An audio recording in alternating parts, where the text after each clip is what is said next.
पहिल्यांदा रुईया महाविद्यालय आणि ORF चे धन्यवाद.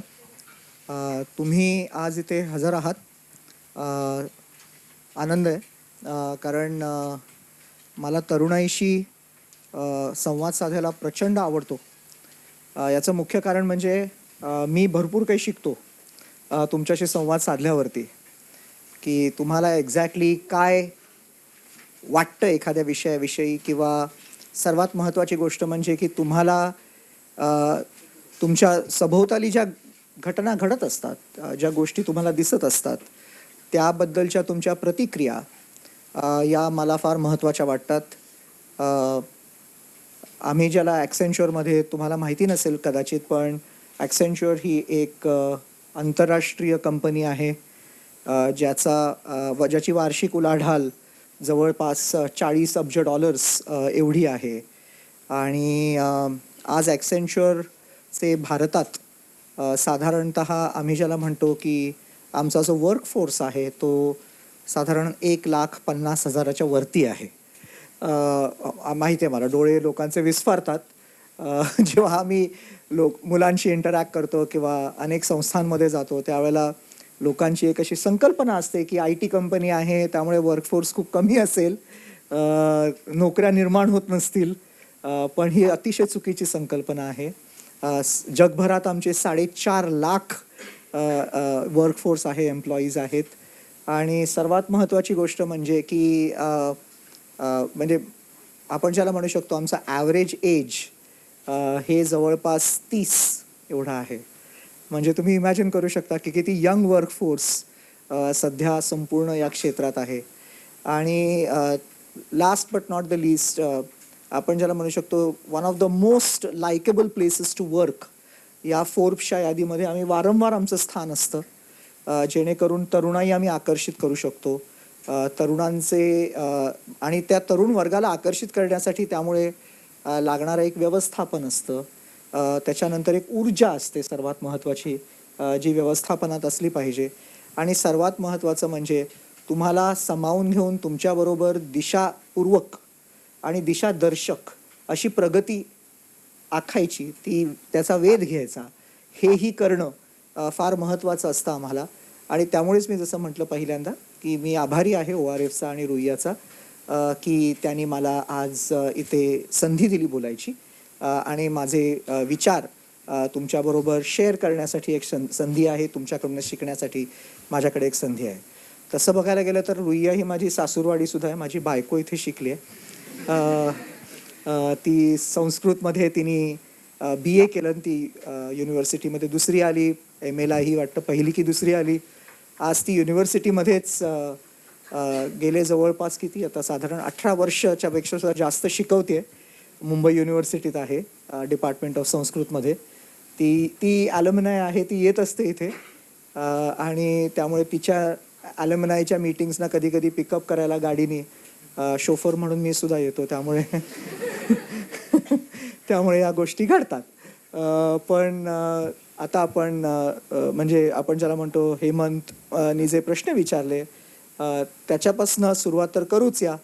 पण मला तुम्हाला एक साधा सोपा प्रश्न विचारायचा आहे. आणि तो असा प्रश्न आहे की टेक्नॉलॉजी, तंत्रज्ञान हा शब्द जेव्हा आपण उच्चारतो तर त्यावेळेला तुमच्या नजरेसमोर काय येतं? एक पटकन जे व्हिज्युअल आपण ज्याला म्हणतो, एकदा अमिताभ म्हटलं तर एखादा दिवार येतो किंवा नसीब येतो, बरोबर? अमिताभ नंतर येतो, पण पहिला येतं ते पिक्चर येतं आपल्या डोळ्यासमोर, एक इमेज येते. म्हणून तर इंस्टाग्राम चालतं ना, बरोबर की नाही?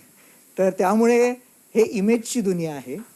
तर तुम्ही जेव्हा तंत्रज्ञान हा शब्द बोलता किंवा एक टेक्नॉलॉजी हा शब्द उच्चारता त्यावेळेला तुमच्या नजरेसमोर काय येतं? गॅजेट्स येतात, बरोबर? गॅजेट्स येतात. मोबाईल म्हटलं कोणीतरी, अजून काही? रोबॉट्स येतात, ठीक आहे. रोबॉट्स येतात, मोबाईल येतात, अजून? सॉरी, मशिनरी येते, फार छान. सायंटिस्ट येतात, उत्तम. नाही, गॅलरीमधून काही फक्त पिक्चरच बघायचा नसतो, बोललं तरी चालतं. कंपनीज येतात, IT.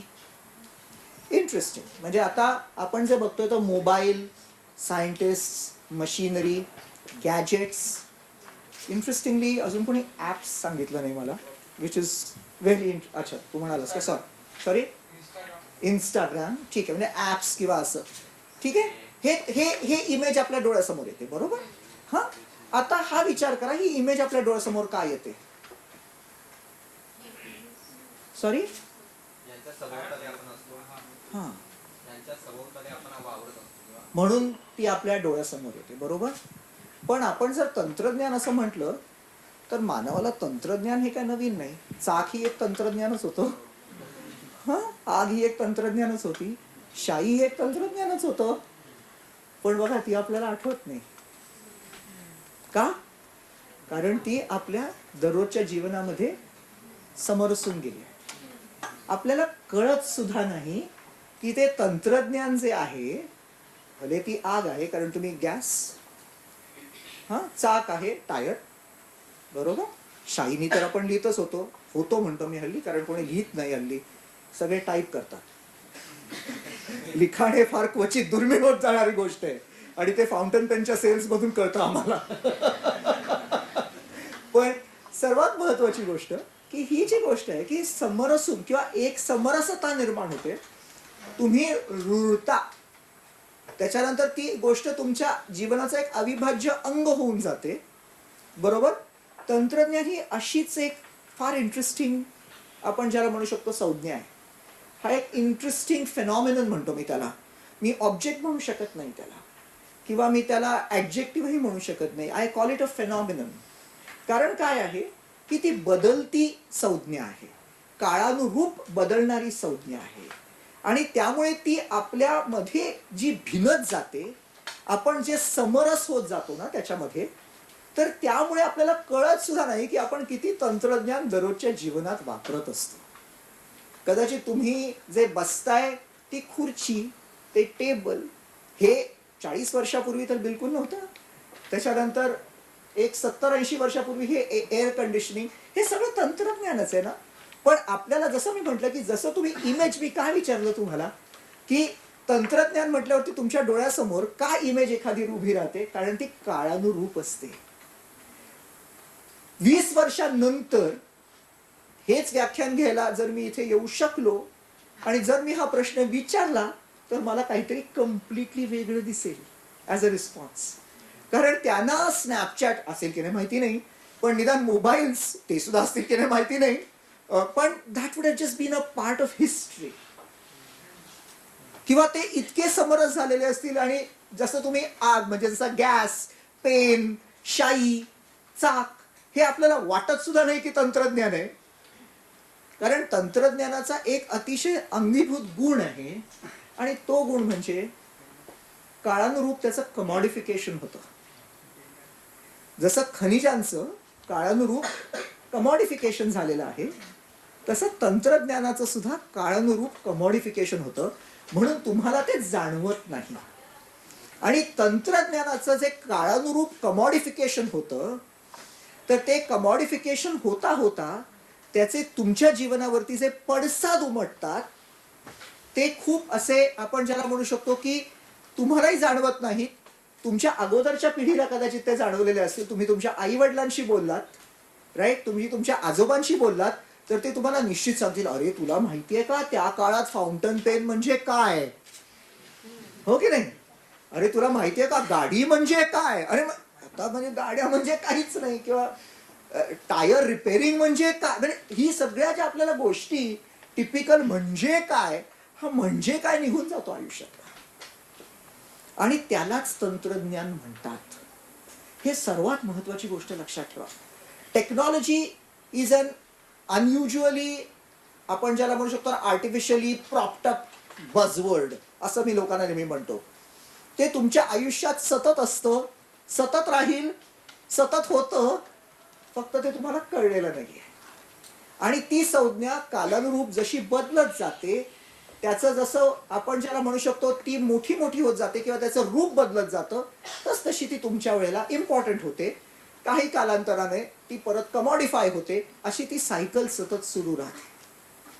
म्हणजे हे का मला सांगायचं होतं की उगाचच आपण ज्याला म्हणू शकतो की जेव्हा आपण टेक्नॉलॉजी कोशंट असं जेव्हा म्हणतो किंवा टेक्नॉलॉजी आपण जसं EQ किंवा IQ आपण ज्याला म्हणतो तसंच टेक्नॉलॉजी कोशंट हा जो भाग आहे तो काही ना एका राष्ट्राचा, ना एका समूहाचा, ना एका समाजाचा, ना एका इंडिव्हिज्युअलचा कधीच तो तसा राहत नाही.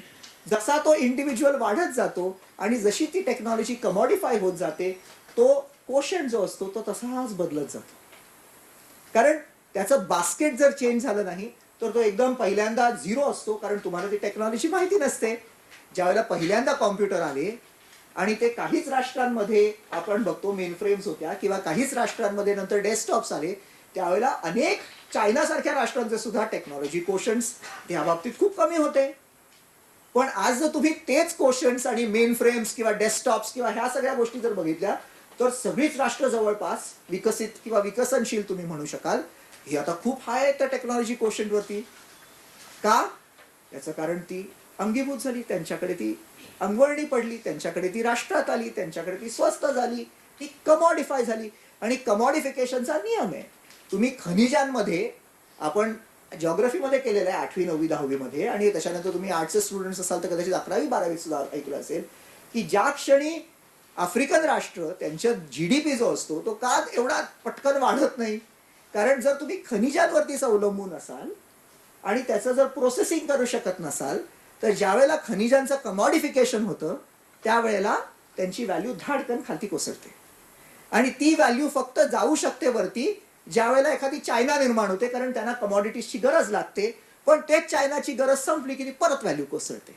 म्हणजे काय की ज्यावेळेला तंत्रज्ञान सुद्धा असंच कमॉडिफाय होतं.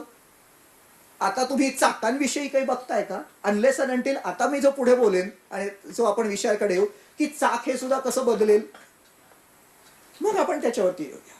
पण हा कॉन्सेप्ट मला तुम्हाला मांडून सांगायचा होता की कमॉडिफिकेशन, तंत्रज्ञान आणि तो बझवर्ड असं काही नाहीये. हे आपण ज्याला म्हणू शकतो अनेक गोष्टी निर्माण केल्या जातात आणि त्या निर्माण का केल्या जातात याच्याकडे येईल, कारण त्याच्या मागचं एक राजकारण असतं, त्याच्या मागचं एक समाजकारण असतं. पण त्याच्याकडे आपण नंतर येऊ. पण ह्याच्यावरती तुम्हाला काही प्रश्न आहेत आता? नाही सर, हा बोला. टेक्नॉलॉजी इज ॲडिटिव्ह प्रोसेस ना. मग अशा वेळी जेव्हा आपण एखादं एखादा मनुष्य गणित लहानपणापासून शिकत चाललाय आणि त्यातला एक तो तज्ञ बनत चालतो, पण मोबाईल फोन्सच्या बाबतीत आमच्या आई वडिलांकडे पहिल्यांदा मोबाईल फोन्स आले, पण नंतर आमच्याकडे आले. मग आम्ही त्या मोबाईल फोन्स मध्ये सगळ्यात स्मार्ट आहोत, कसं काय? बरोबर आहे. कारण जनरेशन्स गंमत कशी असते की technology is not additive process. Technology can also experience what is known as exponential growth. आणि मी त्याच्याकडे येतोय. Unfortunately generations are very additive in nature, right. Some functions आपण ज्याला तुम्ही मॅथमॅटिक्सचे नाही जास्त नसतील ना, हा पण आपण ज्याला म्हणतो ॲरिथमॅटिक प्रोग्रेशन आणि जॉमेट्रिक प्रोग्रेशन, हा एक साधा विषय कदाचित 12वी पर्यंत तुम्ही अभ्यासलेला असेल. पण जॉमेट्रिक प्रोग्रेशनची कर्व ही खूप वेगळी असते, ॲरिथमॅटिक प्रोग्रेशनची कर्व खूप वेगळी असते. बरोबर. ती कदाचित फक्त एकाच नंबराला सेम राहते, ती म्हणजे 1. पण ते जास्त करून घडत नाही या माणसाच्या आयुष्यात, right. You don't stick to 1, right. That's the whole point. पण दॅट्स द होल पॉइंट की हे सर्वात महत्वाचं काय की टेक्नॉलॉजी जी आहे त्याचं जे काही आपण ज्याला म्हणू शकतो त्याची जी एव्होल्युशन आहे, राईट, तर ते एव्होल्युशन जे झालेलं आहे आणि आपण तिथेच येतो. तू फार छान प्रश्नाला हात घातलेला आहेस आणि तिथे मी येणार आहे. आणि तो फक्त करत असताना मी आता थोडंसं स्ट्रक्चरल बोलणार आहे, कारण तुम्ही विद्यार्थी आहात. I want you to go out with something when you go out of this classroom. कारण नाही तर मी बोलत राहीन आणि तुम्हाला वाटेल वा किती छान बोलले, बाहेर गेले होते काय बोलले, right. That's generally the question. मी काही आईच्या पोटातून ग्रॅज्युएट होऊन बाहेर आलेलो नाही ना, म्हणजे मी सुद्धा पहिली दुसरी वगैरे होतो, म्हणजे मी युनिव्हर्सिटीत जाऊन झोपा काढलेल्या आहेत, म्हणजे सगळं केलेलं आहे. त्यामुळे it's perfectly fine. Okay, it's perfectly fine. कोणा झोप बीप आली, काही उतरायचं असेल, कुठे जायचं असेल तर प्लीज जा, म्हणजे असं काही नसतं मला की बाबा मी डिस्टर्ब वगैरे काही होत नाही, काळजी करू नका. मध्ये कोणाला काही प्रश्न असेल हात वरती करायचा आणि विचारायचं, म्हणजे लिंक वगैरे काही तुटत नाही. डोंट वरी, मी तुम्हाला प्रश्न विचारतच जाईन एनी केस. पण तरी सुद्धा तुम्हाला मध्येच कंटाळा आला तर सांगितलेलं बरं. हां, चल जीडीपी कोणामध्ये जीडीपी जीडीपी तर माहिती असेल ना काय असतं असतं का कोर्सवर्क मध्ये काही नसतं नसतं असतं चला मग सांगा जीडीपी काय राष्ट्राचं उत्पन्न वा वार्षिक हा ते आहेच हो तेवढं तर सगळ्यांना माहिती असतं पण म्हणजे काय बोला बोला हो पण त्याचं म्हणजे काय हे म्हणजे काय फार महत्वाचं आहे तुम्हाला माहिती आहे का तुम्ही पत्रकारिता करणार आहात ना कम्युनिकेशन मध्ये आहात ना ऍडव्हर्टायझिंग मध्ये सुद्धा कोणी जे काही कराल ना जोपर्यंत तुम्ही त्या म्हणजे काय पर्यंत येत नाही ना तोपर्यंत तुम्हाला काही सुचणार नाही. मी तुम्हाला खरं ते सांगतोय तुम्ही पियुष पांडे बघा किंवा तुम्ही कोणी बघा वन ऑफ द आपण ज्याला म्हणू शकतो की सगळे थोर पत्रकार हे त्या शेवटच्या आपण ज्याला म्हणू शकतो ऍटम पर्यंत जाऊन पोहोचतात म्हणून त्यांची पत्रकारिता श्रेष्ठ असते. तर त्यामुळे म्हणजे काय अरे जीडीपी म्हणजे काय I know it is the sum total of काय production of goods and services ते मलाही माहिती आहे पण काय पण त्याला काही फॉर्म्युला वगैरे काही असतो की नाही की आपले अर्थशास्त्री हवेतच काहीतरी करतात. एनिवे हा मी जास्त परीक्षा आणि तुमचा पेशन्स बघणार नाही. आपण एक सोपं एक इक्वेशन घेऊया म्हणजे आपण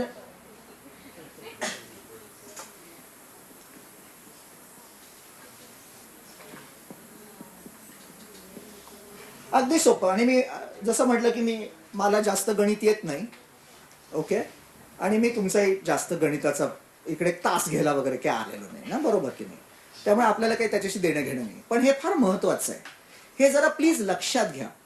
मी आणि आपण ज्याला म्हणू शकतो की मी हे फार कॉन्शियसली ही गोष्ट करतो याचं कारण एखादा एव्हर चेंजिंग विषय राईट तुम्ही जर शास्त्रज्ञ बघितले असतील तर फिजिक्स आणि आपण ज्याला म्हणू शकतो की या सगळ्या गोष्टींना जी नोबेल पारितोषिकं दिली जातात ती का दिली जातात हा विचार कधी केलाय.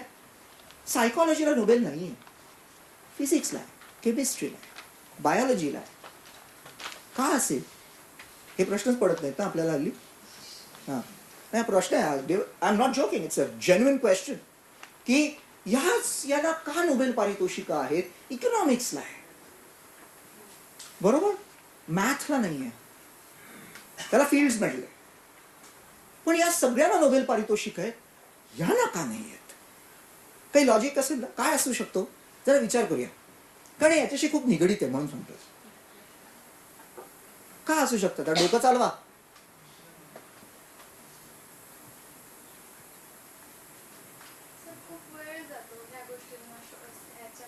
ते मला झोपेत सुद्धा खूप वेळ जातो दिवसाचे 8 तास.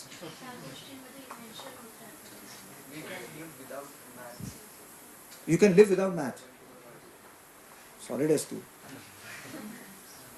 कारण नवीन शोध लागतात फिजिक्समध्ये आणि केमिस्ट्रीमध्ये.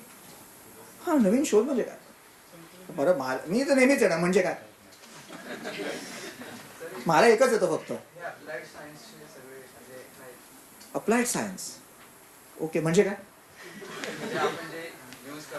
Good see you coming to the point याच्यामध्ये तुम्ही जर एखादा शोध लावला तर तो तुम्ही अनुभवू शकता आणि तो शोध तुम्ही वेगळा अनुभव तुला वेगळा अनुभव तुला वेगळा अनुभव तुला वेगळा अनुभव नाही.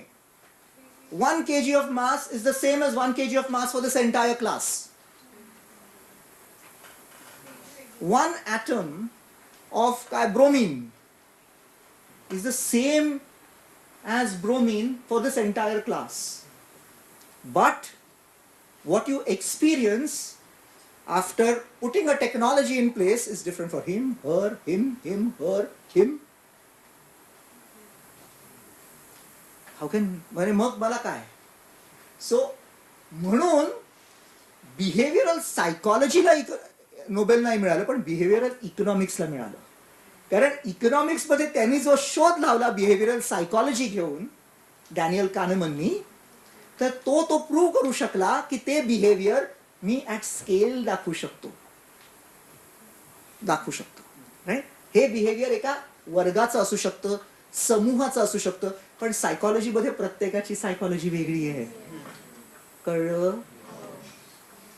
हे का मी सांगतोय आता तुम्हाला सांगतो कारण सर्वात महत्वाची गोष्ट असते ज्या वेळेला तुम्ही एखादी संज्ञा किंवा एखादं फिनॉमिनन जे एव्हर चेंजिंग आहे त्याचा अभ्यास करायला जाता त्यावेळेला एक तुम्हाला अशी गोष्ट निवडावी लागते की जी स्वतः कॉन्स्टंट आहे.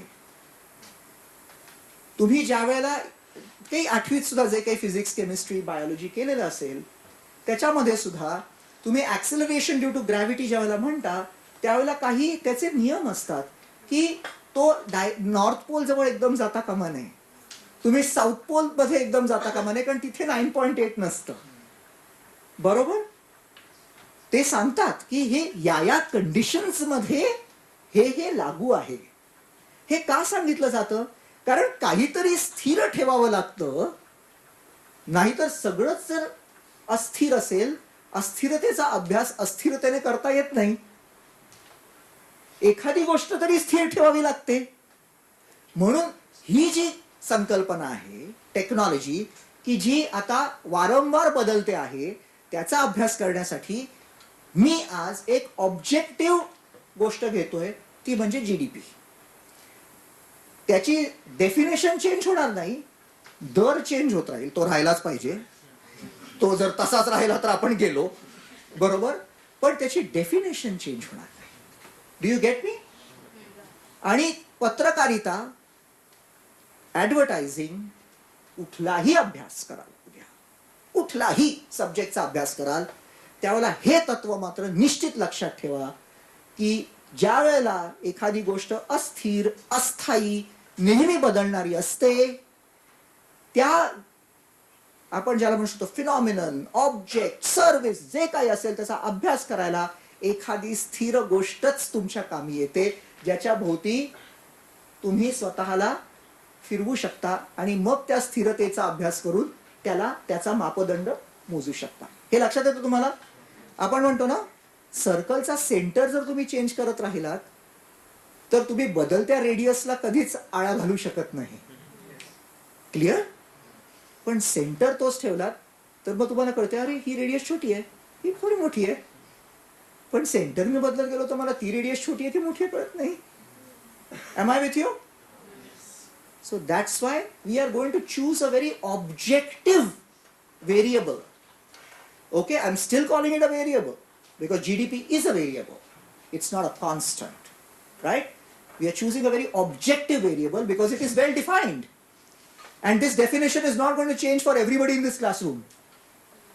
That's why it is objective. Right? It's not a subjective variable. त्यामुळे एक objective variable आपण घेणार आहोत to understand the changing nature of technology. Am I clear? This is also therefore a notion. आपण ज्याला म्हणू शकतो, मी मुद्दामून का विचार केला होता तुमच्यासाठी की for you this is a very important methodological perspective as students, की ज्यावेळेला तुम्ही एखाद्या फेनॉमिननचा अभ्यास कराल त्यावेळेला तो अभ्यास करायचा कसा हे तुमच्या लक्षात आलं पाहिजे. अनफॉर्च्युनेटली मेथडॉलॉजी हल्ली शिकवत नाहीत. People either teach the A and they go to Z. I am not joking. म्हणजे this is very important. I mean for me, माझे वडील हे गणित शिकवायचे आणि अप्रतिम गणित शिकवायचे, आणि त्यांचा मला नेहमी प्रश्न असायचा की पॉइंट लाईन आणि प्लेन हे जर 3 पॉस्च्युलेट्स आहेत, बरोबर, दे हॅव नो डेफिनेशन्स. हे तुम्हाला माहिती असेल, 8वीत आपल्याला झालं होतं जॉमेट्रीमध्ये, पहिला क्लास आहे जॉमेट्रीचा, की point line and plane have no definitions. तर त्यांनी मला पहिला प्रश्न विचारला होता, युक्लिडला असं का वाटलं असेल, आणि मी माझं डोकं खात बसत होतो, मला काय करायचं. पण over a period of time हा प्रश्न माझ्या डोक्यात राहिला आणि मग नंतर मला कळलं की तो प्रश्न किती महत्वाचा होता. कारण ती जर पॉस्च्युलेट्स बांधली नसती तर युक्लिडला पुढची जॉमेट्रीज बांधता आली नसती, because there was nothing firm. Right? That is the beauty. See, everything is so related. आपण आपला 8वीचा अभ्यासक्रम विसरून जातो, पण ऍक्च्युली तो किती महत्वाचा आहे. राईट? त्यामुळे ही मेथडॉलॉजी जी आहे ती प्लीज लक्षात ठेवा. चला, आता आपण थोडं पुढे सरकूया. आपण हे आता मी तुम्हाला एक एक करून एक्सप्लेन करेन. हा सी म्हणजे कन्झम्पशन. आपण ज्याला म्हणू शकतो की प्रायव्हेट कन्झम्पशन, म्हणजे तुम्ही आम्ही केलेलं कन्झम्पशन. कन्झम्पशन म्हणजे आपण ज्या गोष्टी विकत घेतो. आता आपण असा विचार करूया, एक 10 वर्षाच्या कालखंडापूर्वी, एक 10 वर्ष म्हणजे तुम्ही सुद्धा त्यावेळेला संज्ञा म्हणजे वयाने नाही, पण म्हणजे आपल्याला कळत होतं राईट काय चालू आहे आपल्या अवतीभोवती. सामान कुठून घ्यायचं? वाणी. आता कुठे जाता? डीमार्ट. बरोबर. एकदम कम्प्लीट बदललं. बरोबर. डीमार्टला जाता की अजून कुठून सामान घेता? हा अजून ग्रोफर्स की काहीतरी असतं ना ते. हा अजून हा अमेझॉन. बरोबर की नाही? अमेझॉन. हो की नाही? किती मोठा बदल आहे ना. कुठे वाणी आणि कुठे आपला अंतरिक्षातला वाणी जो दिसत नाही, हा पण तरी आपल्याला चांगले रेट देतो. ज्याच्याशी बोलावं लागत नाही तरी त्याला कळतं आपल्याला काय हवंय ते. हे कसं झालं? आहे ना प्रश्न. त्या वाण्याजवळ आपण जायचो, तो दिसायचा.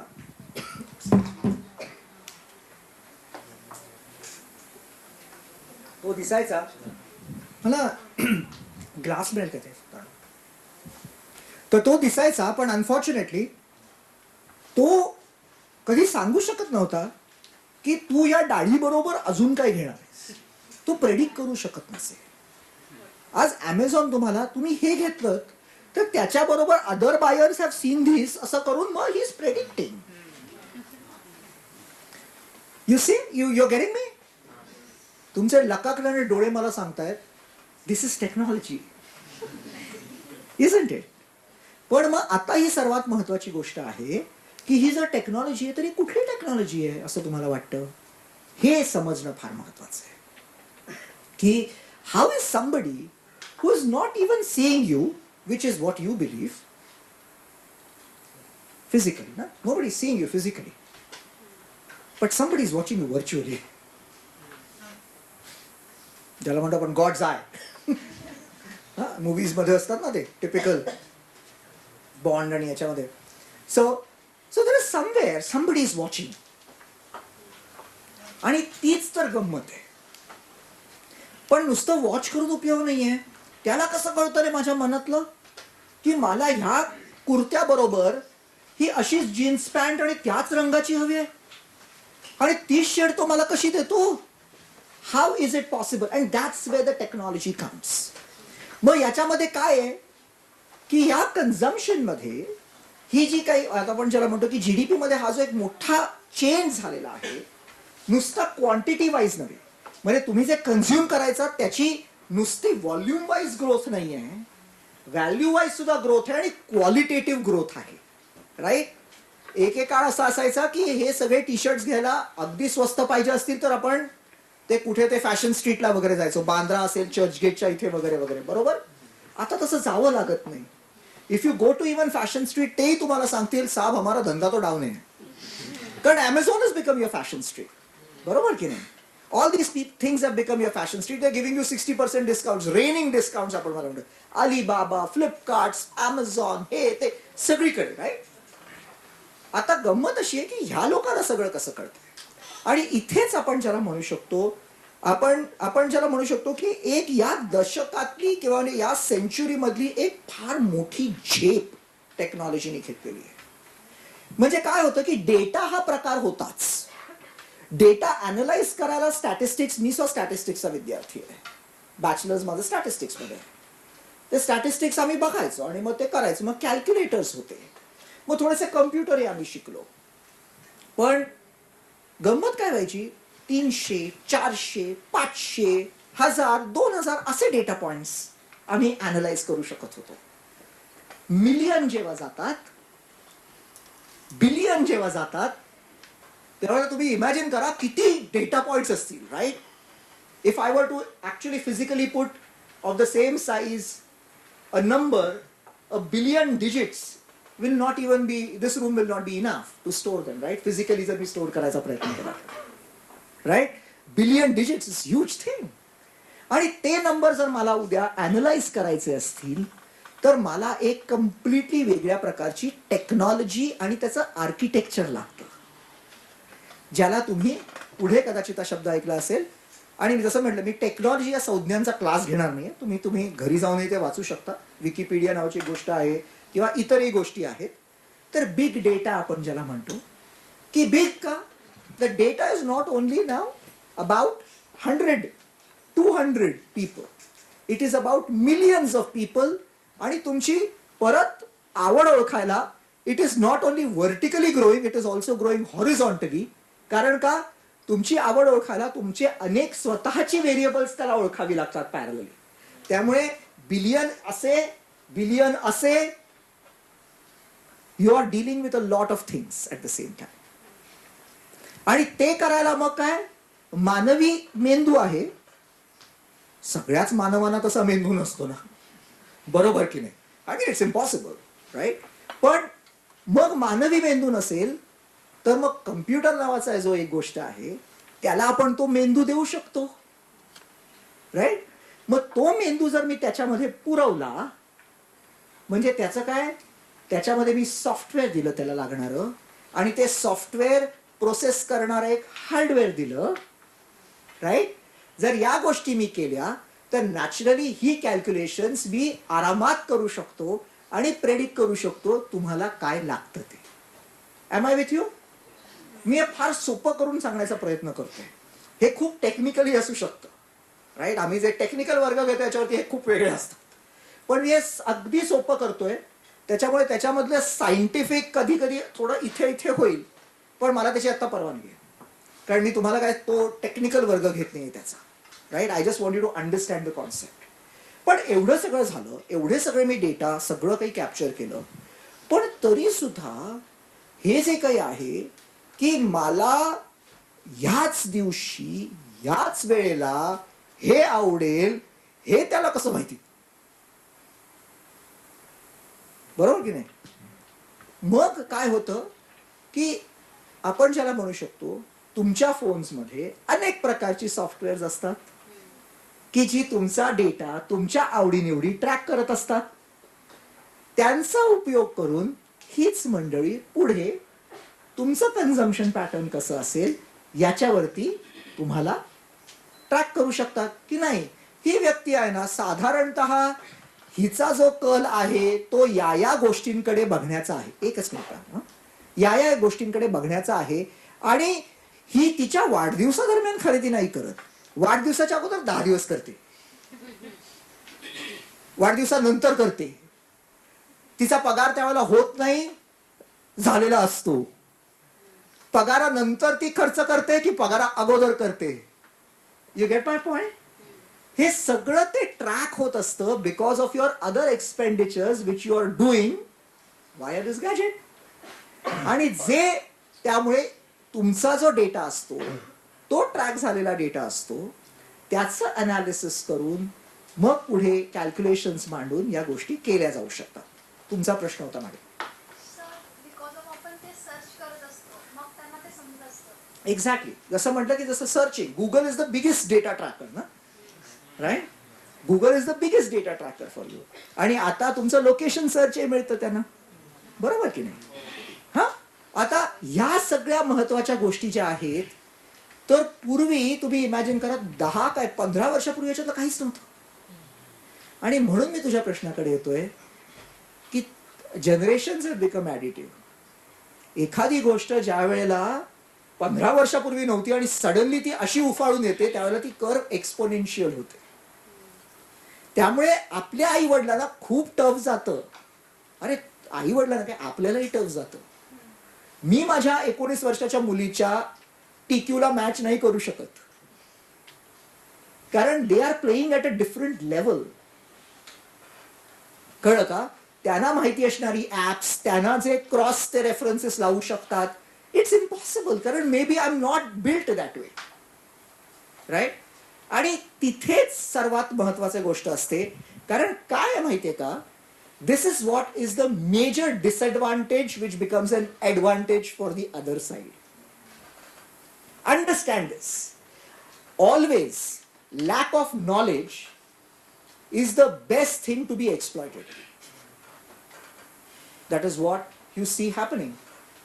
आज एखाद्या गोष्टीवरती दंगा का होतो? एका समूहाला एक गोष्ट माहिती असते, दुसऱ्या समूहाला दुसरी गोष्ट माहिती असते, दोन्ही समूहाला एकच गोष्ट जर माहिती असते तर दंगा झाला असता का? That is the information asymmetry, ज्याच्यासाठी अर्थशास्त्रामध्ये नोबेल प्राइज मिळालं होतं थिअरी ऑफ लेमन साठी जोसेफ स्टिग्लिट्सला. तीच ही होती की तुम्हाला कळतच नाही की त्या समूहाला काय माहितीये, तुम्ही ते अज्युम करता की तुम्हाला कळलंय, त्या अझम्पशनच्या बेसिसवरती तुम्ही अनेक कामं करत राहता आणि त्या अझम्पशन्स बहुतांश वेळेला चुकलेली असतात, कारण मानवी मन हे सब्जेक्टिव्ह आहे. तू काय केलंस, तू काय केलंस, तू काय केलंस, तू काय केलंस, तू काय केलंस, तू काय केलंस, 10 थांबलं. ते पुढे प्रोसेसिंग जरी असेल त्याला तेवढी कपॅसिटी, तरी आपल्याला वेळ नाही ना.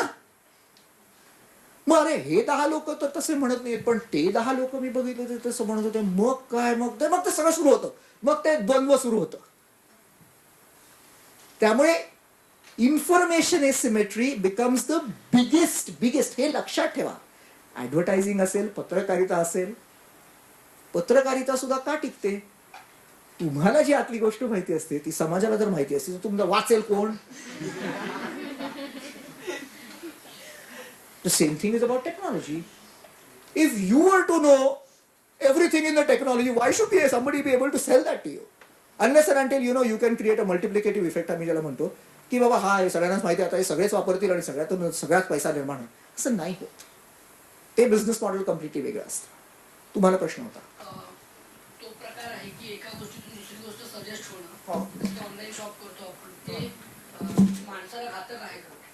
कारण आपण आपली आवडच कुठेतरी हरवत चालू असं होऊ शकतं का? या प्रश्नाला आपण ज्याला म्हणू शकतो, हा प्रश्न इंटरेस्टिंग आहे, पण मी या प्रश्नाचं उत्तर कसं देईन ते बघा. हा प्रश्न व्हॅल्यू जजमेंट या नावाखाली येतो. व्हॅल्यू जजमेंट, कारण तो सब्जेक्टिव्ह आहे. तुम्ही ज्या वैचारिक पठडीत वाढलेला असता आणि ज्या वैचारिक पठडीत आपली वाढ करता त्याच्यावरती हे खूप आधारभूत आहे. माझा विचार हा तुमचा विचार असलाच पाहिजे असं नाही. मला विचाराल तर हे काही बाबतीत सत्य आहे, काही बाबतीत नाही. कारण अनेक बाबतीत ते असत्यही का आहे, कारण मला ते ऑब्जेक्ट्सच माहिती नाही. मला ती एखादी ऑब्जेक्ट आहे किंवा एखादी गोष्ट ही मार्केटमध्ये आहे हेच मला माहिती नव्हतं, तर मी त्याच्याविषयी मत कसं बनवू? आणि आज ते कदाचित अमेझॉनमुळे, कदाचित या सगळ्या गोष्टींमुळे मला दिसलं. आता ती घेणं, राईट, आणि त्याच्यासाठी कर्जबाजारी होणं हे मला पटत नाही. ओके. आणि ती इंडेटेडनेस आज आपल्याला दिसते.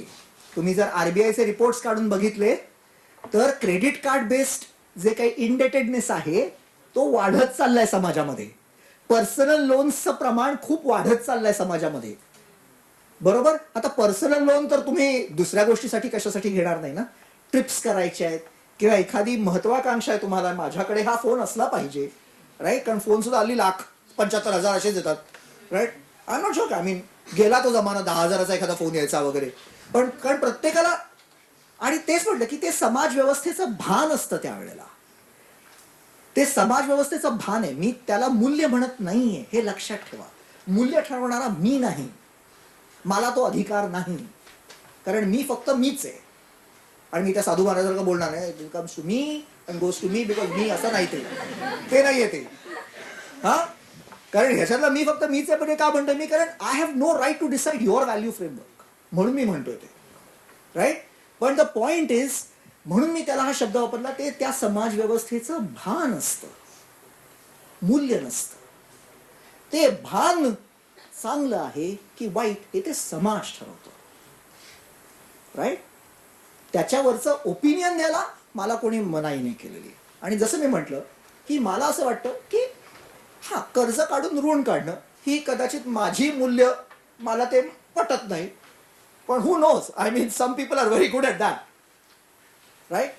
दे know how to even swap loans, आम्ही ज्याला म्हणतो, आणि there is a whole business around that. त्यामुळे यू डोंट नो.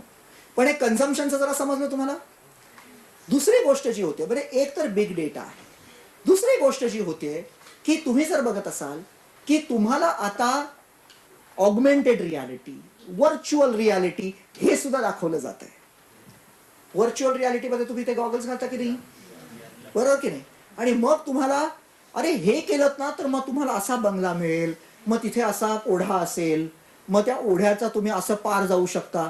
हे ग्राहकांना चित्र दाखवलं जातं, बरोबर, एखाद्या गृहप्रकल्पाविषयी. Right, that is virtual reality. बरेचदा ते व्हर्च्युअलच असतं. म्हणजे एका ठिकाणी तर आम्ही असं मुद्दाम सहज गेलो होतो तर तो ओढा नाही, तो नाला निघाला. ही फसवेगिरी आहे शुद्ध, याला काही मूल्य वगैरे काही नाही, भाग नाही, ही फसवेगिरी आहे. राईट, पण द पॉइंट इज की आजच्या घडीला अनेक प्रकारे तुम्ही आपण ज्याला म्हणतोय की ही टेक्नॉलॉजी ना शेवटी virtual reality, they have exploited your, आपण ज्याला म्हणू शकतो, your senses here to make you believe something which is not in the real world but in the virtual world, which they try and make you believe that this is the real world. Right? आपल्याला लहानपणी छोटा चेतनमध्ये तसं करायला लावलं होतं बघा, 3D ग्लासेसने. नाहीतर आपल्याला डेप्थ हा कॉन्सेप्ट नाही ना, आपण 2 डायमेन्शनल जगात जगतो ना, हो की नाही? पण डेप्थ हा कॉन्सेप्ट आपल्याला छोटा चेतनमुळे मिळाला, कारण ती आपल्या डोक्यात असते ॲज अ डायमेन्शन, पण ती रिअलाइज होत नाही म्हणून ती व्हर्च्युअल राहते. That's why it is virtual reality. पण तेच ऑगमेंटेड रियालिटी नावाचा प्रकार असतो, ज्याच्यामध्ये काय होतं की ऑगमेंटेड रियालिटीमध्ये तुमचे स्नॅपचॅट, ते काय स्टिकर विकर लावतो ना काहीतरी, मग ते असे दिसतं बनी रॅबिट आणि काहीतरी हरिण, ते काय काय चालू असतं बाबा.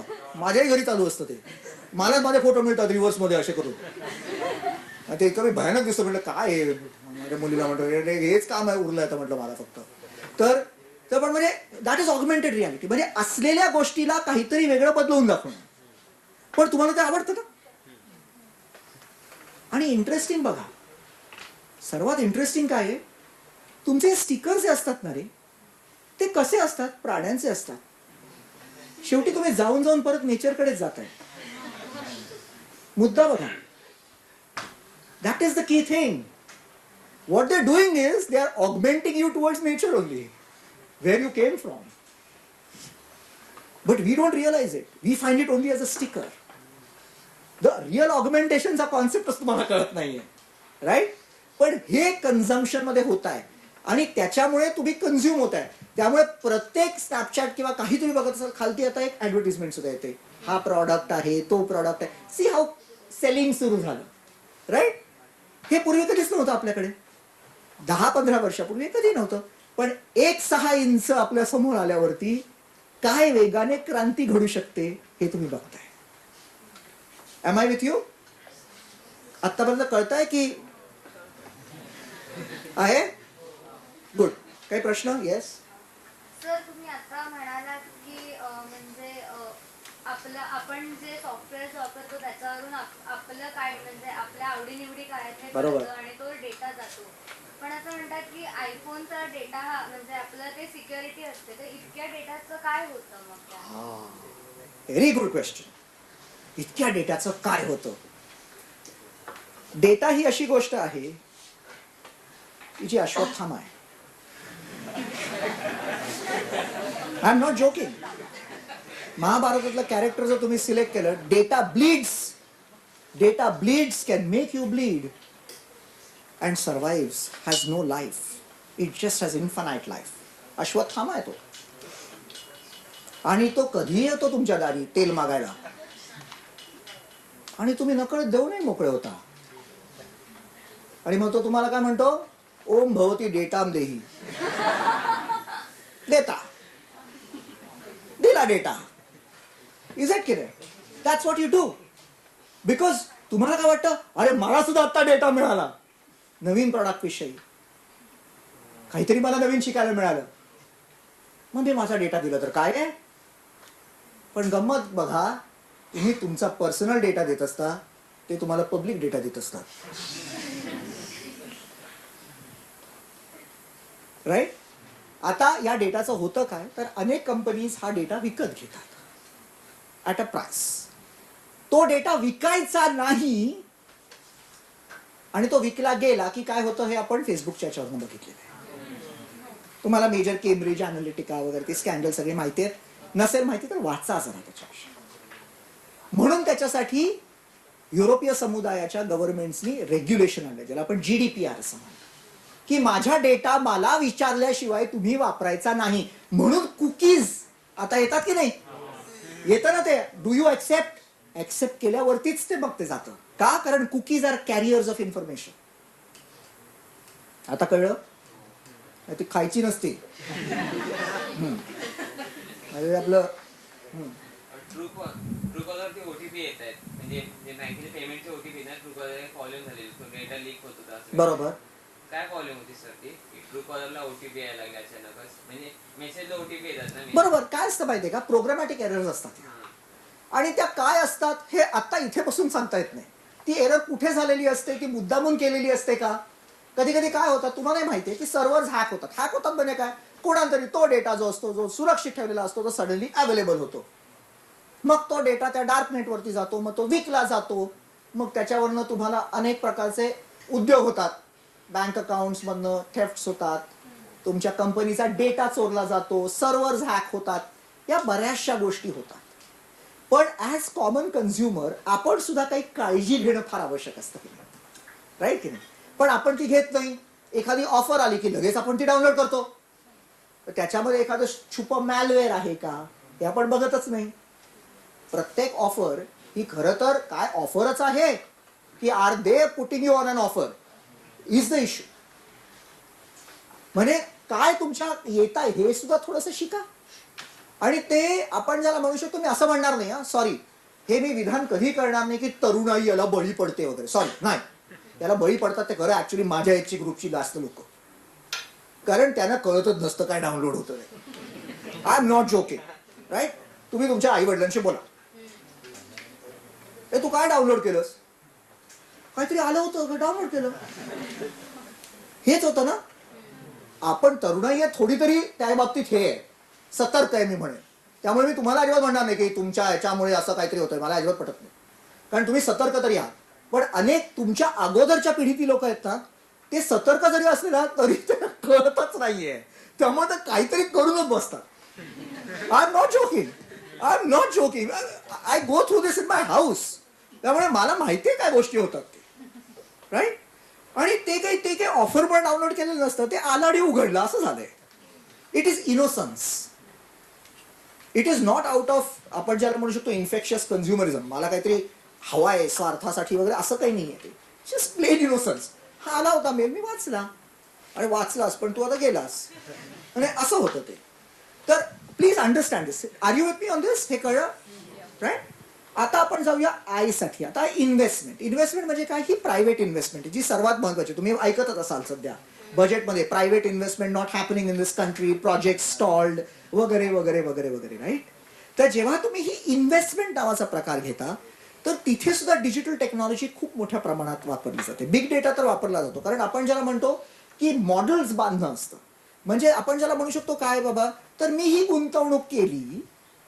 आज तुम्ही जेव्हा आपण ज्याला म्हणू शकतो ही इन्व्हेस्टमेंट जी आहे, जी पर्सनल आहे, म्हणजे तुमचं जेव्हा तुम्ही आता मोठे व्हाल, कमवतही असाल किंवा कमवायला लागाल, आणि मग त्याच्यानंतर तुमच्याकडे लोक येतील, फायनान्शियल ॲडवायझर्स. मोठी टर्मिनॉलॉजी असते, काही येत नसतं, देवा शपथ. हा, फार मोठे असे टर्मिनॉलॉजीज घेऊन, हा व्हाईस प्रेसिडेंट आहे बँकेचा, मग नंतर मला कळलं याच्यामध्ये चला जी सुरुवात झाली तीच व्हाईस प्रेसिडेंटनी झाली, म्हणजे तो क्लार्कच होता थोडक्यात, तसे काहीतरी. तर म्हणजे आपण ज्याला म्हणतो की मग ही माणसं येतात आणि सांगतात दिस इज युअर पोर्टफोलिओ, आणि तुम्ही असं कमवाल, आणि मग ते एक मॉडेलिंग केलेलं असतं, मग त्याच्यामुळे तुम्हाला असे रिटर्न्स मिळतील. आपल्याला वाटतं 19% रिटर्न वगैरे, बापरे वगैरे काय वगैरे, आणि ते सगळं सुरू होतं. हे जे काही कॅल्क्युलेशन केलं जातं ते जेव्हा एका लार्ज स्केलवरती होतं त्यावेळेला सुद्धा बिग डेटा वापरला जातो. पण सर्वात महत्वाची गोष्ट म्हणजे तिकडे आता तुम्ही बघाल की कारण तुमची पिढी ही थोडी जास्त फायनान्शियली लिटरेट आहे आणि सॉफ्टवेअरशी लिटरेट आहे. तुम्ही आता HDFC बँकेच्या जेव्हा वेबसाईटवरती जाता तेव्हा तिथे एक एवा नावाची अशी नाचणारी डोलणारी बाई असते, बघा उघडून पाहिजे तर. Hi, I am Ava, I want to help you. म्हणजे काय? What is she trying to do? She is trying to be interactive. The bank does not need to come to you, that financial planner does not need to come to you right away. That Ava can start speaking to you. कारण असे अनेक सामान्य प्रश्न असतात ज्याची सामान्य उत्तर असतात, त्याच्यासाठी मॅनपॉवर कोणी वाया घालवू शकत नाही. ह्युमन पॉवर का वाया घालवायची? सामान्य प्रश्न, मला फिक्स डिपॉझिट उघडायचं, ते एव्हाही सांगू शकेल. त्याच्यासाठी एखादा फायनान्शियल ऍडवायझर घरी कशाला पाठवायला पाहिजे? किंवा ते ऍपमध्येच तुम्हाला प्रश्न मिळू शकतात, त्याचे उत्तरं मिळू शकतात की नाही. HDFCच्या ऍपमध्ये उत्तरं असतात. मग काय झालेलं आहे की ही आहे, हा आपण ज्याला म्हणू शकतो रोबोटिक प्रोसेस ऑटोमेशन म्हणतो आपण त्याला, की तो रोबोमध्ये असा चालणारा डुलणारा आणि तो दरवेळेला फॅक्टरीतच हात घालणारा असं नाहीये. ते कोणीतरी, आणि रोबो हा म्हणजे काही असं चालतं बोलतं व्यक्तिमत्व असतंच असं नाही. इट्स अ सॉफ्टवेअर, हे लक्षात घ्या. It's a simple software. त्याला जेव्हा तुम्ही मूर्त रूप देता हार्डवेअर लावून, त्यावेळेला ते तसं दिसतं, फायरबॉल एक्सेल फाईल सारखं. आय डोंट नो, तुम्ही कदाचित नसायचं, ते माझ्या लहानपणीचं आहे. फायरबॉल एक्सेल फाईल म्हणून एक असायचं, एक सिरीज. त्यावेळेला आम्हाला खूप विचित्र वाटायचं, कारण तो उडतो कसा, आणि तो रोबोटिक, आणि त्याचा एक आवाज असायचा, खूप मेस्मरायझिंग असायचं ते. आणि नंतर स्टार ट्रेक आलं, कदाचित तुम्ही दिस इज द USS एंटरप्राइज, हे कदाचित तुम्ही बघितलं असेल, स्टार ट्रेक किंवा असं. पण म्हणजे आपण ज्याला म्हणतो की त्याच्यामध्ये ते काय म्हणायचं की त्याला ते न्यूक्लिअराइज करायचं आणि मग ती माणसं दुसऱ्या ग्रहांवरती जायची वगैरे वगैरे वगैरे. पण आपण याला म्हणू शकतो की बेसिकली हे जे आहे की जेव्हा इन्व्हेस्टमेंटचा गोष्ट येते त्यावेळेला सुद्धा डिजिटल तुम्हाला दिसतं. त्याच्यामध्ये रोबोटिक प्रोसेस ऑटोमेशन येतं, बिग डेटा येतो. सर्वात महत्वाची गोष्ट म्हणजे, आणि जी आता आपल्या देशाला खूप महत्वाची ठरणार आहे, ती म्हणजे मशीन लर्निंग आणि आर्टिफिशियल इंटेलिजन्स. की बाबा, तू जर आता एवाला 10 प्रश्न विचारलेत तुम्ही आतापर्यंत, असं मानून चाला की तुम्ही एवाला 10 प्रश्न विचारलेले आहेत, ते कुठेतरी रेजिस्टर झालाय. हा, आता त्या एवानी ते त्या मशीनमध्ये रेजिस्टर केलंय, आणि मग एव्हा त्या मशीनमध्ये ते रेजिस्टर झालेला डेटा आहे ते मशीनच प्रोसेस करतं, आणि मग तुमच्याकडे एखादी जीमेलवरनं ऑफर किंवा एखादी मेलवरनं ऑफर येते टू से की तुम्ही गेल्या काही कालखंडामध्ये हे सर्चेस केले होते किंवा या गोष्टी बघितल्या होतात, तुम्हाला हे हवंय का? आमच्याकडे असं असं चालू आहे. आता हे करायला काय तिथे कोणी माणूस लागत नाही, ते मशीन्स करतात. आणि त्यांना अल्गोरिदम्स असं आपण म्हणतो.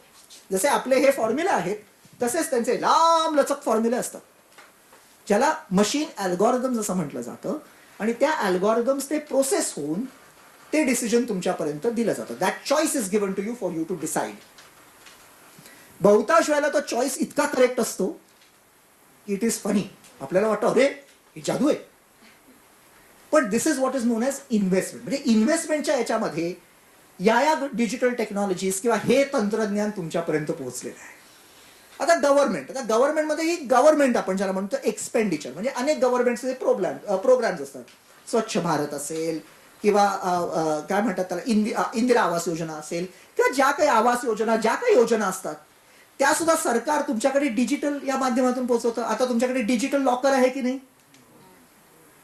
तुम्ही इमॅजिन करू शकत नव्हतात की स्कॅन डॉक्युमेंट्स करून आपण कुठेतरी लॉक व्हर्च्युअली सेफ ठेवू शकू. पण आज तुम्हाला डिजिटल लॉकर मिळतो. म्हणजे काय, तो सेफ आहे असं आपण म्हणतो. म्हणजे त्याच्यावरती सायबर हल्ला होऊ शकत नाही, तो कोणी फोडू शकत नाही. म्हणजे त्याच्यासाठी कोणीतरी मागे ते प्रोटेक्ट करत असणार, ज्याच्यासाठी ते अल्गोरिदम लिहित असणार, जे इमॅजिन करत असणार की कोण कसा हल्ला करू शकतो, तो कधी होऊ शकतो. त्याच्यासाठी अजून एक सॉफ्टवेअर काहीतरी लागत असतं. तुम्ही इमॅजिन करताय? हे आपल्याला कळतच नाही की एवढं सगळं मागे चाललंय. जसं मशीन किंवा टूथपेस्ट बाहेर येते तेव्हा आपण टूथपेस्ट दात घासून मोकळा होतो, पण त्याच्या क्वालिटी, त्याचं फ्लेवर, त्याचं केमिकल कॉम्पोजिशन, त्याचं पॅकेजिंग, किती गोष्टी झालेल्या असतात. तसंच हे जेव्हा तुमच्याकडे एखादा मेल येतो ना की तुम्हाला ही ऑफर हवी आहे का, त्याच्या मागे 10,000 गोष्टी झालेल्या असतात तंत्रज्ञानाच्या. आणि हे जे मी आता बोललो अनेक प्रकारचं तंत्रज्ञान हे त्यावेळेला वापरलं गेलेलं असतं. तसंच आता ज्या गव्हर्नमेंटच्या योजना असतात त्याच्यामध्ये सुद्धा तेच आहे. आणि माझं असं म्हणणं आहे की आता जर गव्हर्नमेंटनी साधी गोष्ट आहे, आपल्याला जेव्हा कृषी क्षेत्र म्हणतो, आज आपल्या कृषी क्षेत्राचा प्रॉब्लेम काय? Productivity, right? आपण कृषी क्षेत्रामध्ये 50% पेक्षा जास्त भारताची जनता आहे, पण त्याचं राष्ट्रीय उत्पन्नातलं जे काही स्थान आहे ते सर्वात कमी होत चाललेलं आहे. बरोबर? पूर्वी 20% तरी होतं, आता 18%, मग 17%, सतत कमी होत चाललंय. म्हणजे प्रोडक्टिव्हिटीचा प्रॉब्लेम आहे. माणसं खूप आहेत, उत्पन्न कमी आहे. थोडक्यात हिशेब त्यामुळे काय होतं, दरडोई उत्पन्न त्या माणसाचं कमी होणार, हो की नाही? न्यूमरेटर कमी होतोय उत्पन्न, डिनॉमिनेटर माणसं तशीच आहेत.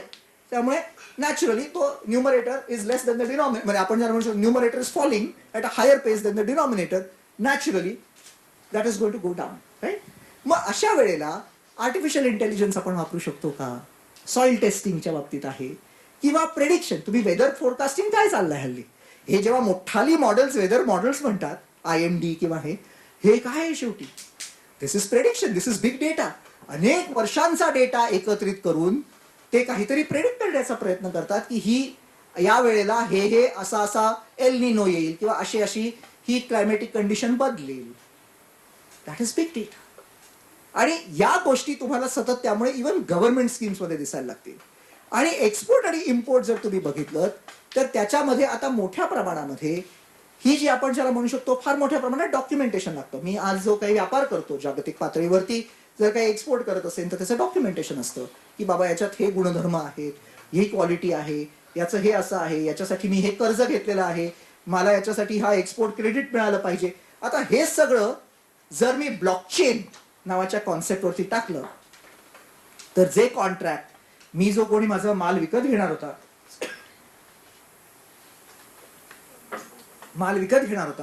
आणि तो माल एक्सक्यूज मी, तो माल विकत घ्यायला ते कॉन्ट्रॅक्ट जर मला एक 5 दिवस लागणार होते तर आज मला अक्षरशः ते काम एका दिवसात उरकता येतं. वाय? बिकॉज काय होतं, ब्लॉकचेन म्हणजे काय, they are what is known as distributed ledgers. म्हणजे एक चोपडी, दुसरी चोपडी, तिसरी चोपडी, चौथी चोपडी, ही सगळीकडे कॉन्ट्रॅक्ट चालू आहेत. मी माझ्या बँकेकडनं तारण घेतलेलं आहे कारण मला ते एक्सपोर्ट करायचं आहे, तिकडे त्यांनी तारण घेतलेलं आहे कारण त्याला इम्पोर्ट करायचं, त्याला स्वतःचं पैसे वापरायचे नाहीये. मग आता हे सगळं जे नेगोसिएशन चालू आहे ते पूर्वी एकाचं एकीकडे दुसऱ्याचं दुसरीकडे, त्याला दिसत नाही ह्याला काय पाहिजे, त्याला ह्याला डॉक्युमेंटेशन काय माहिती नाही. जे आपलं गृहकर्जांचं होतं, आपण किती वेळा जातो, अरे आधार कार्ड नहीं लेके आया, अरे पॅन कार्ड चाहिए था, अरे ये चाहिए था, अरे वो चाहिए था. तसंच तुम्ही इमॅजिन करा अब्जावधी डॉलर्सच्या व्यापारांमध्ये हे सगळं होत असतं आणि किती प्रमाणावरती होत असेल. तेच जर मी एकाच वेळेला इम्पोर्टर, बँक्स, एक्सपोर्टर्स यांना सगळी ती ट्रान्झॅक्शन दिसायला लागली आणि एका वेळेला एकाच कॉन्ट्रॅक्ट डॉक्युमेंटवरती ते जर करायला लागले की नाही हे बदला, हे बदला, हे बदला, हे बदला, वेळ किती वाचतो, कॉस्ट किती वाचते, राईट. आणि आता तुम्ही बघताय रुपयाचं अवमूल्यन किंवा कुठलीही करन्सी किती वोलटाईल आहे. मग तिकडे जर 10 पैशाचा फरक झाला कारण माझा एक दिवस तिथे जास्त वाढला तर माझा माल विकतच जाणार नाही ना, कारण कॉम्पिटिशन केवढी असते, एक पैशाची कॉम्पिटिशन असते. मग त्यावेळेला हे दिवस खूप महत्वाचे असतात. मग अशा वेळेला ब्लॉकचेन नावाची टेक्नॉलॉजी आहे की जी वापरली जाते जेणेकरून तुमचे दिवस, वेळ वाया कमी जातो आणि लोकांना मनस्ताप न होता हे ट्रान्झॅक्शन्स होतात. हे तुम्हाला सगळं सांगण्यामागचं कारण काय की तुम्हाला आढळून आलं असेल की आपलं संपूर्ण जे राष्ट्रीय उत्पन्न आहे ज्याच्यामध्ये आपण राष्ट्र म्हटलं की आपण एक घटक आला, आपलं एक स्थान आहे आणि या राष्ट्रीय उत्पन्नात आपण हातभार लावतो कारण आपण कन्झ्युम करतो, आपण सेवांचा उपयोग करतो, गव्हर्नमेंटला आपण टॅक्स देतो, आपण इम्पोर्टेड प्रोडक्ट्स वापरतो किंवा काही आपण जे तुमचे आईवडील निर्माण करत असतील फॅक्टरीजमध्ये ते एक्सपोर्ट होत असेल. हे जर काही आहे तर तुम्हाला कळलं पाहिजे की आजचं तंत्रज्ञान त्याचा आपल्या GDPचा टेक्नॉलॉजी कोशंट किती वाढलेला आहे. कळतंय तुम्हाला की तंत्रज्ञान युक्त GDP, म्हणून आता तुम्हाला कळेल की GDP मध्ये एवढी टेक्नॉलॉजी का घुसते. आणि अजून एक जी महत्वाची गोष्ट होते की तुम्हाला असं आढळून येईल हळूहळू की आपला जो सर्व्हिसेसचा वाटा आहे एक्सपोर्ट्स मधला, तो पूर्वी 100 रुपये सर्व्हिसेस आपण एक्सपोर्ट केल्या तर त्याच्यामध्ये फक्त 30 रुपयाचा सर्व्हिसेसचा वाटा होता, फक्त वाढत गेला. आता अशी परिस्थिती आली आहे की गुड्सचा वाटापेक्षा, म्हणजे गुड्स आपण ज्याला म्हणतो, आपण नुसते जे काही म्हणजे गहू, तांदूळ किंवा केमिकल्स ही जी आपण एक्सपोर्ट करतो याचा जो वाटा आहे त्याच्यापेक्षा आता सर्व्हिसेसचा वाटा वाढत चाललेला आहे. कारण बेसिकली आपल्याकडे तसं वर्कफोर्स आहे, आपल्याकडे ती मानसिकता आहे, राईट. आणि हे तंत्रज्ञान ज्या वेळेला निर्माण होणार असेल त्यावेळेला सर्वात महत्वाची गोष्ट तुमचा TQ, तुम्ही जे आता एज्युकेशन घेताय तुम्ही फक्त नुसतं BMM करून चालणार नाही, राईट. हे सर्वात महत्वाचं लक्षात घ्या. आपण ज्याला पूर्वी म्हणत असतो ना, हा बहुश्रुत आहे. हा पण शब्द वापरायचो एखाद्या व्यक्तीविषयी, की ह्याला ना बऱ्याच गोष्टीतलं बरंच काही माहिती असतं. हा बहुश्रुत आहे. तसं तुम्हाला बहुकुशल व्हावं लागेल. You will have to be skilled in several things. मी असं म्हणत नाही की तुम्हाला बिग डेटा आणि अल्गोरिदम बिल्डिंग आलं पाहिजे, पण तुम्हाला त्याची साधारणतः माहिती पाहिजे. राईट? तुम्हाला आज अनेक असे पोर्टल्स आहेत. युडेमी आहे, खान अकॅडमी आहे, तुम्हाला त्याच्यानंतर कोर्सेरा आहे.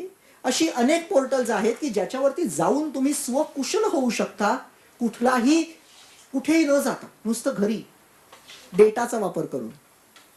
राईट? त्याच्यासाठी पैसे थोडे बहुत लागतात. बरेच कोर्सेस खरं तर फ्री सुद्धा असतात. तुम्ही जर बघितलं आणि स्टुडंट एडिशन मध्ये, तुम्ही स्टुडंट एज मध्ये कराल तर बरेचसे कोर्सेस फ्री असतात.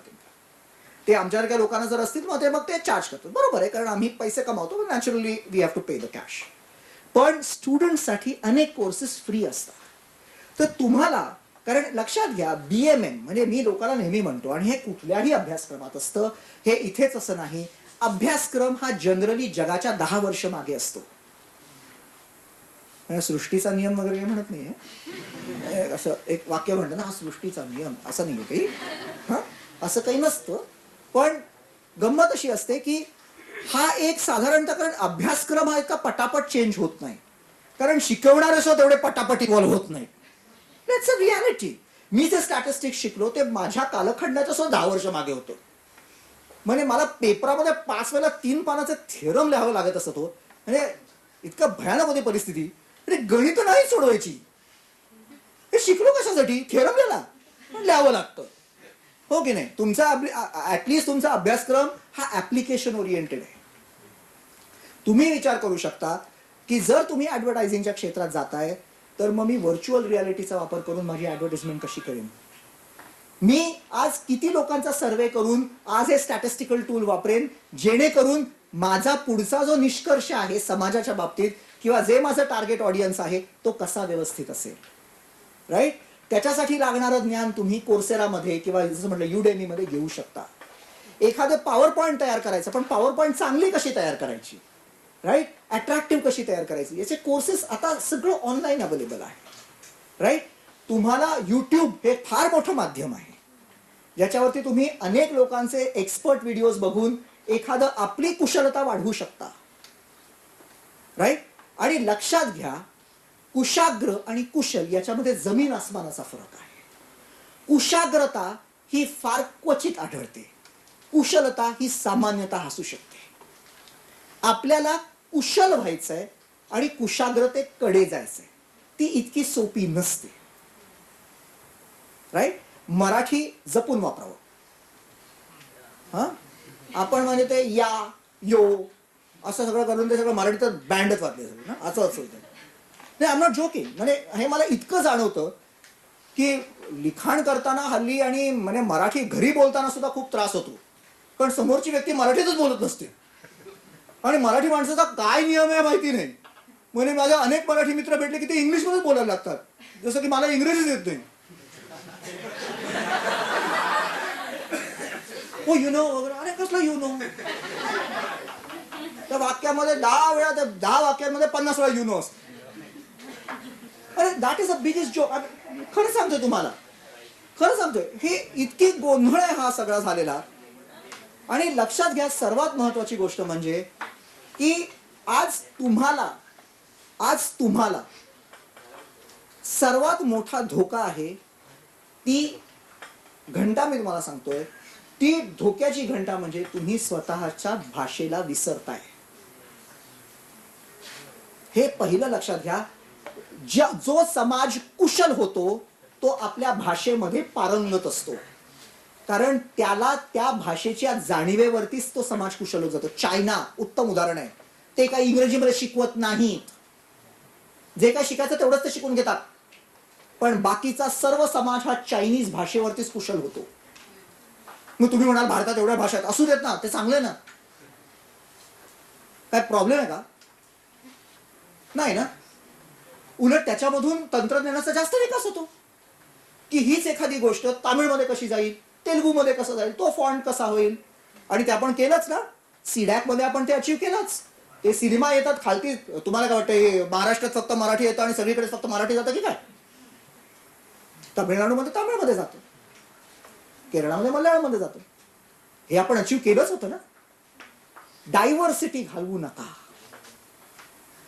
कारण एक लक्षात ठेवा, तुम्ही जे फील्ड चूज केलेलं आहे आणि तंत्रज्ञान आहे, ज्या क्षणी तंत्रज्ञानाचा सर्वात मोठा अवगुण असतो तो तुम्हाला एकात्मतेकडे नेत नाही, तो एकीकरणाकडे नेतो. म्हणजे इट मेक्स यू मोर, आपण ज्याला म्हणू शकतो ना, it does not try to make you united, it can force you to become commodified. त्याच्यासारखेच व्हा. आणि तो सर्वात मोठी धोक्याची घंटा आहे. आणि ती जर धोक्याची घंटा टाळायची असेल तर स्वतःची कुशलता ही स्वतःच्या भाषेमध्ये, मग ती पत्रकारिता असेल, ॲडव्हर्टायझिंग असेल, जे काही असेल, ते स्वतःच्या भाषेमधून कशी परिपूर्णतेमध्ये न्याल याच्यावरती लक्ष ठेवा. थँक्यू.